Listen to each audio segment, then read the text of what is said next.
দর্শক স্বাগত চ্যানেল 24 এর বিশেষ আয়োজন মুখোমুখি অনুষ্ঠানে। আমাদের আজকের অতিথি বাংলাদেশ জাতীয়তাবাদী দল বিএনপির মহাসচিব মির্জা ফখরুল ইসলাম আলমগীর।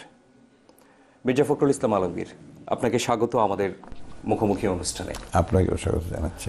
প্রথমেই আপনার কাছে আমি জানতে চাইব, আসলে বর্তমান পরিস্থিতি বিবেচনায় 2014 সালে যে 5 জানুয়ারি নির্বাচনে বিএনপি অংশ নেয়নি, সেই সিদ্ধান্ত কি ঠিক ছিল?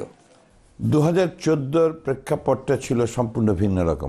ইতিপূর্বে বাংলাদেশের 91 সাল থেকে যে গণতন্ত্র ফিরে আসার পরে যে নির্বাচনগুলো হয়েছে, এই নির্বাচনগুলো প্রত্যেকটি কিন্তু নির্বাচনকালীন সময়ে একটি নিরপেক্ষ সরকার নির্বাচনের দায়িত্ব পালন করেছে।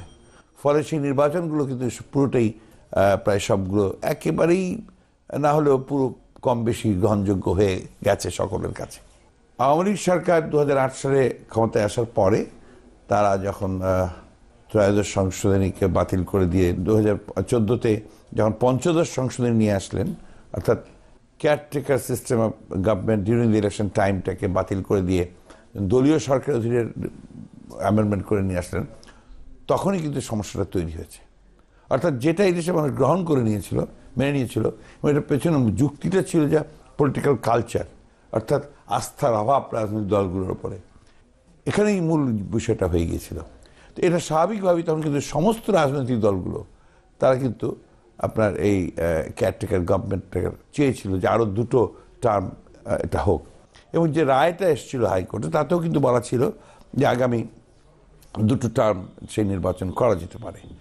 দুঃখজনকভাবে এবং অত্যন্ত পরিকল্পিতভাবে আওয়ামী লীগ সেটা না করে তারা দলীয় সরকার অধীনে নির্বাচন ব্যবস্থা রেখে দিয়েছিল, এবং আমরা বারবার বলার পরেও, কথাবার্তা বলার পরে, বহুবার আলোচনা করার পরেও তারা সেই জায়গা থেকে এতটুকু সরেনি। ফলে সেই নির্বাচনে যাওয়ার তো সেই মুহূর্তে কোনো সুযোগ ছিল না। একা আমরা তো নই, বাংলাদেশের সকল রাজনৈতিক দল, এমনকি জাতীয় পার্টির হোসেন মোহাম্মদ এরশাদ সাহেব পর্যন্ত তখন কিন্তু সেই নির্বাচন প্রথম দিকে বর্জন করেছিলেন। পরে বিভিন্ন চাপের মধ্যে পড়ে জোর করেই বলা হয়ে থাকে যে তাকে আবার সেই নির্বাচনে শরিক করা হয়েছে। যে পরবর্তীকালে সেটা প্রমাণিত হয়েছে স্থানীয় সরকার নির্বাচনগুলোতে যে আওয়ামী লীগের সরকারের অধীনে আপনার নির্বাচন কখনোই নিরপেক্ষ এবং সুষ্ঠু হবে না, এবং সেখানে জনগণের রায় সঠিকভাবে প্রতিফলিত হবে না। সেই কারণে আমরা মনে করি যে 2014-তে নির্বাচনে না যাওয়াটা আমাদের জন্য সঠিক ছিল। আপনারা তো এই দিনটিকে কালো দিবস হিসাবে পালন করছেন, তো এখন এই দিনটি যে কালো দিবস হিসাবে আপনারা যে পালন করছেন সেটাকে যথেষ্ট মনে করেন কিনা? আসলে পাশাপাশি যে নির্বাচনী ভালো একটা ব্যবস্থা নিয়ে যে জনমত তৈরিতেও কি বিএনপি ব্যর্থ এখন? আপনার এটা একদম ভুল ধারণা আপনাদের। আমরা কালো দিবস করছি বা গণতন্ত্র হত্যা দিবস কেন পালন করছি, এটা তো আমাদের বক্তব্যতে খুব পরিষ্কার করে এসছে, সব জায়গাতেই এসছে। সেটা হচ্ছে যে যেহেতু একটা ব্যবস্থা ছিল এবং সেটা গণতন্ত্রকে সহায়ক হিসেবে কাজ করছিল, কেয়ারটেকার সিস্টেম গভর্নমেন্ট, সেটাকে বাতিল করে দিয়ে এবং 2014-র 5 জানুয়ারি যে নির্বাচন হয়েছে, এটা বাংলাদেশের রাজনৈতিক ইতিহাসে কেন, আমি বলছি সাবকন্টিনেন্ট, শুধু না পৃথিবীর ইতিহাসে বোধহয় সবচেয়ে কলঙ্কময় নির্বাচন একটা। দুঃখজনকভাবে আমরা এটা লক্ষ্য করেছি আর কি, যে মিডিয়া আপনার এটা আওয়ামী লীগ যে ভাষায় কথা বলে সেই ভাষাই বলতে চায়, অর্থাৎ তারা এটাকে ঠিক সেইভাবে যে 2014-র 5 জানুয়ারি যে এই দেশের গণতন্ত্রের সবচেয়ে বড় ক্ষতি হয়েছে, সে কথাটা সেইভাবে কিন্তু মিডিয়াও প্রজেক্ট করতে চায় না। মেবি সেটা তারা ভয় করে না, বা ত্রাসের কারণে করে না, বা দেশে যে মিডিয়াকে নিয়ন্ত্রণ করবার যে প্রবণতা শুরু হয়েছে অনেক দীর্ঘকাল ধরে, সে কারণে হয়তো বলে না তারা। কিন্তু that is the fact. Vote নিরপেক্ষ হবে, উৎসবমুখর পরিবেশে হবে, সকলের অংশগ্রহণে হবে, এটাই আমরা কিন্তু আপনার চাই সবসময়। দুঃখজনকভাবে 2014-র 5 জানুয়ারি নির্বাচন তো সম্পূর্ণ বিপরীত হয়েছে। মানুষের আপনার ফ্রাস্ট্রেশন চরম পর্যায়ে পৌঁছেছে।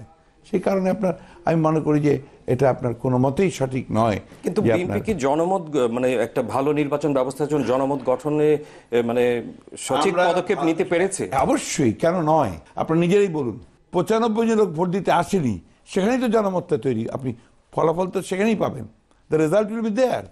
না হলে তো 95 জন লোক ভোট দিতে আসেনি তো। 154 জনকে তো আপনার বিনা প্রতিদ্বন্দ্বিতায় নির্বাচিত ঘোষণা করতে হতো না। আওয়ামী লীগের মতো একটা দল যখন এই চাতুরি করে, কৌশল করে আপনার যখন নির্বাচনে জয়লাভ করে ক্ষমতায় যায়, তখন তো সেখানে দুর্ভাগ্য ছাড়া কিছু বলা যায় না। তো আবারও তো 5 জানুয়ারি নিয়ে পাল্টাপাল্টি কর্মসূচি আপনার দল এবং না, আমরা কোনো ক্ষমতাসীন দল। পাল্টাপাল্টি কর্মসূচি করছি না। এখন এই কর্মসূচি আমাদের দিক থেকে পাল্টাপাল্টি কোনো ব্যাপার নেই, আমাদের দিক থেকে সংঘাতের কোনো মানে আপনার সংঘর্ষেরও কোনো রকমের চিন্তা ভাবনা নেই। আমরা একটা দিবস, আপনার দেশটাকে গণতান্ত্রিক দেশ বলেন, হাউ আমরা একটা কর্মসূচি ঘোষণা করবো, শান্তিপূর্ণ কর্মসূচি, সেখানে সরকারি দল হুঙ্কার দিয়ে বললো, হুমকি দিয়ে বলছে কাউকে মাঠে নামতে দেবো না। What does it mean? It means that you are in a fascist government, under a fascist government. এখানে কোনো গণতন্ত্র নেই। আমার যে অধিকার রয়েছে আপনার গণতান্ত্রিক কার্যক্রম পালন করবার, সেই অধিকার তো আমাকে আপনি পালন করতে দিচ্ছেন না। তাহলে এই দুই দলের মুখোমুখি কর্মসূচি কি কোনো সংঘাতময় আমরা পরিস্থিতি সৃষ্টি করতে পারি করি না। সংঘাতময় পরিস্থিতি সৃষ্টি করে তারা করবে, আমরা করব না। আমাদের প্রোগ্রাম তো অত্যন্ত শান্তিপূর্ণ প্রোগ্রাম। আমরা বলেছি যে আমরা আপনার কালো পতাকা আমরা ওড়াবো, আমরা কালো বাস ধারণ করব এবং একটা কালো পতাকা মিছিল করব। অসুবিধাটা কোথায়? র্যালি করেন না তারা, আমাদেরকে তো র্যালিও করতে দেন না, বিজয় দিবসে র্যালি করতে দেন না। এরপরে আপনারা বলবেন যে আমরা গণতন্ত্রের জন্য আপনার জনমত তৈরি করতে ব্যর্থ হয়েছি। আপনি করতে দেবেন না, ইউ আর এ ফ্যাসিস্ট। আপনি জোর করে আটকে রাখবেন আপনার রাষ্ট্রবাহিনীগুলোকে ব্যবহার করে। How do expect that a democratic political party will act democratically? এখানে একটা অভিযোগ আসে যে বিএনপি দলীয় কর্মসূচিগুলি পালন করে ঠিকই, কিন্তু জনদাবি নিয়ে অনেকটা নিষ্ক্রিয়। এগুলো হচ্ছে আপনার, মানে এই এগুলো বিষয়টা হচ্ছে যারা আপনার বিএনপিকে সবসময় মেলাইন করতে চায় তাদের কথা। আমরা কোনটা করিনি? প্রতিটি মানে জনগণের যে সমস্যাগুলো সেগুলো নিয়ে আমরা কথা বলেছি, আন্দোলন করেছি, হরতালও করেছি। অতীতের রেকর্ডস আপনি দেখেন। আমরা তো সেদিনও আপনার যে ব্যাংকের সমস্যা নিয়ে আমরা প্রেস কনফারেন্স করলাম, কথা বললাম। আমরা গ্যাসের দাম বাড়লে বলি, বিদ্যুতের দাম বাড়লে বলি, কথা বলি। কিন্তু সেই বিষয়টা শুধুমাত্র সংবাদ সম্মেলনের মধ্যেই সীমাবদ্ধ না, ঠিক থাকছে। না।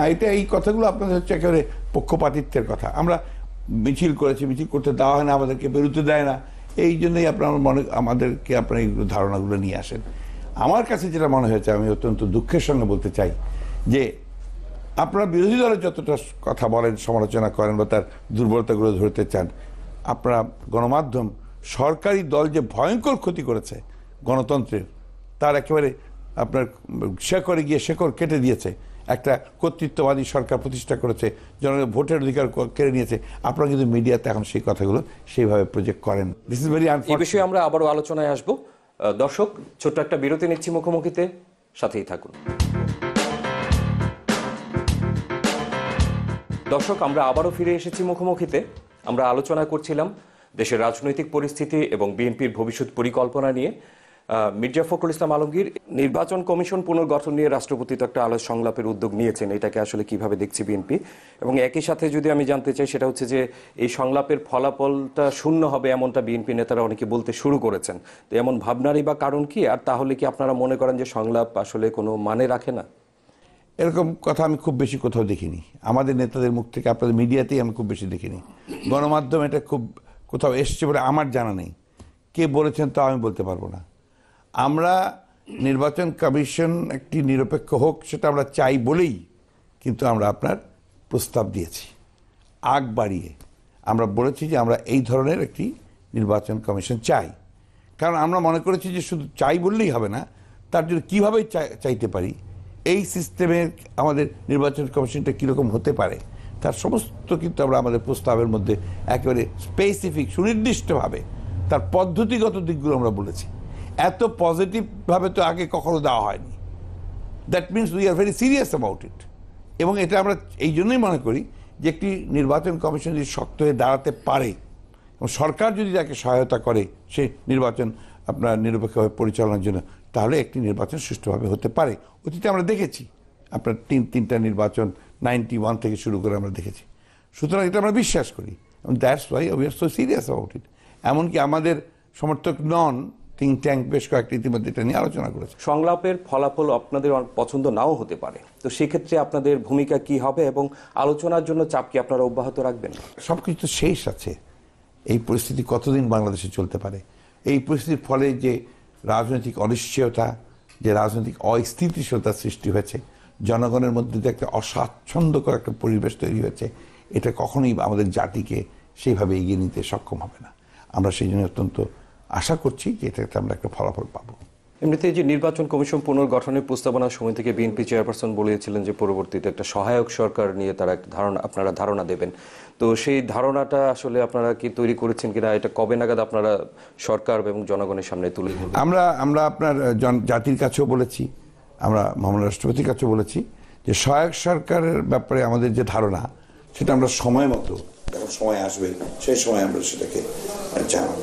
অপ্রয়োজনীয় কথা বলে আমরা আপনার এই আলোচনার পরিবেশ নষ্ট করতে চাই না, আপনার একটা সমঝোতার সম্ভাবনা নষ্ট করতে চাই না। একদম নতুন একটা বিষয়, সেটা হচ্ছে যে অপারেশন ক্লিন হার্ট 2003 সালে বিএনপি সরকারের সময় হয়েছিল, তো সেটার দায় কি বিএনপি এড়াতে পারে, দায় মুক্তির দায়? ব্যাপার হচ্ছে কি, বাংলাদেশের রাজনীতিতে দুঃখজনকভাবে আপনার 1971 সালের পরে, স্বাধীনতা যুদ্ধের পরে, মুক্তিযুদ্ধের পরে 72 সাল থেকেই বহু ঘটনা ঘটেছে, হত্যা হয়েছে, খুন হয়েছে, দায় মুক্তি কার কি হয়েছে না হয়েছে সেটা অনেক আলোচনার প্রশ্ন। আপনার এই স্বল্প পরিশেষে আলোচনা করা সম্ভব নয়। এক, দুই নম্বর হচ্ছে যে এই রায়টা কি হয়েছে সেটা ভালো করে আমাদের দেখা দরকার আছে। বিএনপির ইনভলভমেন্ট কতটুকু আছে, সে কতটুকু হবে সেটা দেখার দরকার আছে।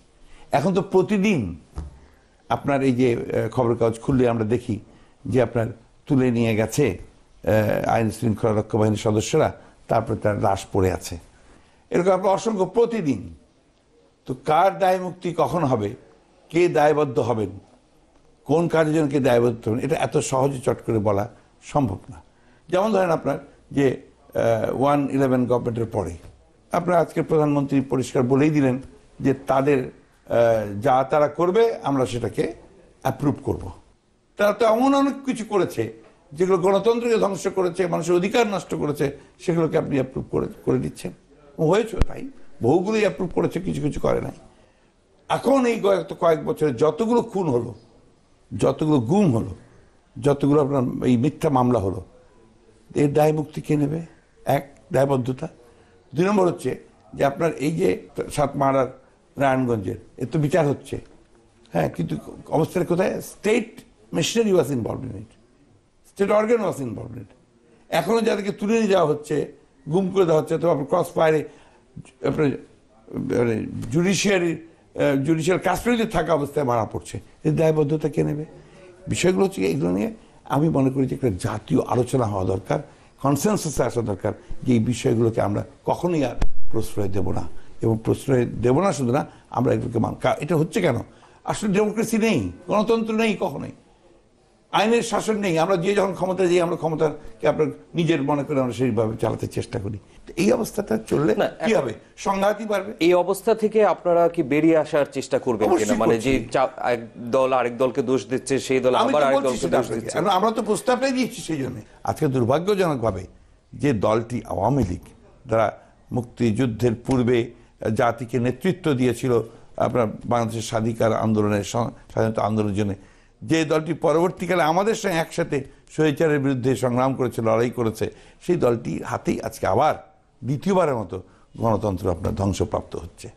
এবং আমরা যেটা বলেছি যে উই নিড স্পেস, একটা ডেমোক্রেটিক স্পেস দরকার, গণতান্ত্রিক চর্চা দরকার, প্রতিষ্ঠানগুলোকে আপনার সহযোগিতা করে তাদেরকে বিকশিত করা দরকার, শক্তিশালী করা দরকার। নির্বাচন কমিশন যদি শক্তিশালী না হয় তাহলে তো নির্বাচন কখনো সুষ্ঠু হবে না। গণমাধ্যম যদি আপনার স্বাধীন না থাকে, তারা যা বলতে চায় তা যদি বলতে না পারে, তাহলে কখনোই জনমত প্রতিফলিত হবে না। একই সঙ্গে রাজনীতিবিদরা যদি কথা বলতে না পারে, সভা করতে না পারে, সমাবেশ করতে না পারে, একটা কাউন্সিল করার জায়গা পাই না আমরা। আপনারা এটাকে বলবেন এটা গণতন্ত্র আছে? আমাদেরকে একটা জেলায় কাউন্সিল করতে দেয় না, ময়মনসিংহে কাউন্সিল করার জায়গা পর্যন্ত দেয়নি। আমাদের আলোচনার প্রস্তাব তো সেইখানে যে আসুন let us talk and finalize certain issues, এবং কতগুলো ব্যাপারে আমরা একমত হই। আমাকে আমার কথা বলতে দেন, that is democracy. You must allow me to talk. শেষ প্রশ্নটা করছি যে 2017 সাল এই আসলে বিএনপির লক্ষ্যটা কি? 2017 সালে আমাদের সামনে মূল চ্যালেঞ্জ হচ্ছে গণতন্ত্র পুনরুদ্ধার। এটার জন্য আমরা যা কিছু আমাদের পক্ষে সম্ভব আমরা তাই করার চেষ্টা করব। আমরা বাংলাদেশে একটা ইতিবাচক রাজনীতি ফিরিয়ে আনতে চাই, এবং একই সঙ্গে রাজনৈতিক সংস্কৃতির পরিবর্তন চাই। Let us look ahead. আমরা অতীতচারিতা না করে ভবিষ্যতের কথা চিন্তা করে এখানে এমন একটা পদ্ধতি, রাজনৈতিক পদ্ধতি সৃষ্টি করা দরকার যে যেখানে শান্তিপূর্ণভাবে নির্বাচনের মাধ্যমে জনগণের আশা আকাঙ্ক্ষা প্রতিফলন ঘটবে নির্বাচনে, সেভাবেই সরকার তৈরি হবে। এটাই হবে বাংলাদেশের জন্য সবচেয়ে উপযোগী। বাংলাদেশের মানুষের যে এগিয়ে যাওয়ার যে স্বাভাবিক উদ্যোগ রয়েছে সেটাকে আরো বেশি ত্বরান্বিত করবে। ধন্যবাদ মির্জা ফখরুল ইসলাম আলমগীর। দর্শক, আমরা এতক্ষণ কথা বলছিলাম মির্জা ফখরুল ইসলাম আলমগীরের সাথে তার দলের ভবিষ্যৎ পরিকল্পনা নিয়ে। অসংখ্য ধন্যবাদ সাথে থাকার জন্য।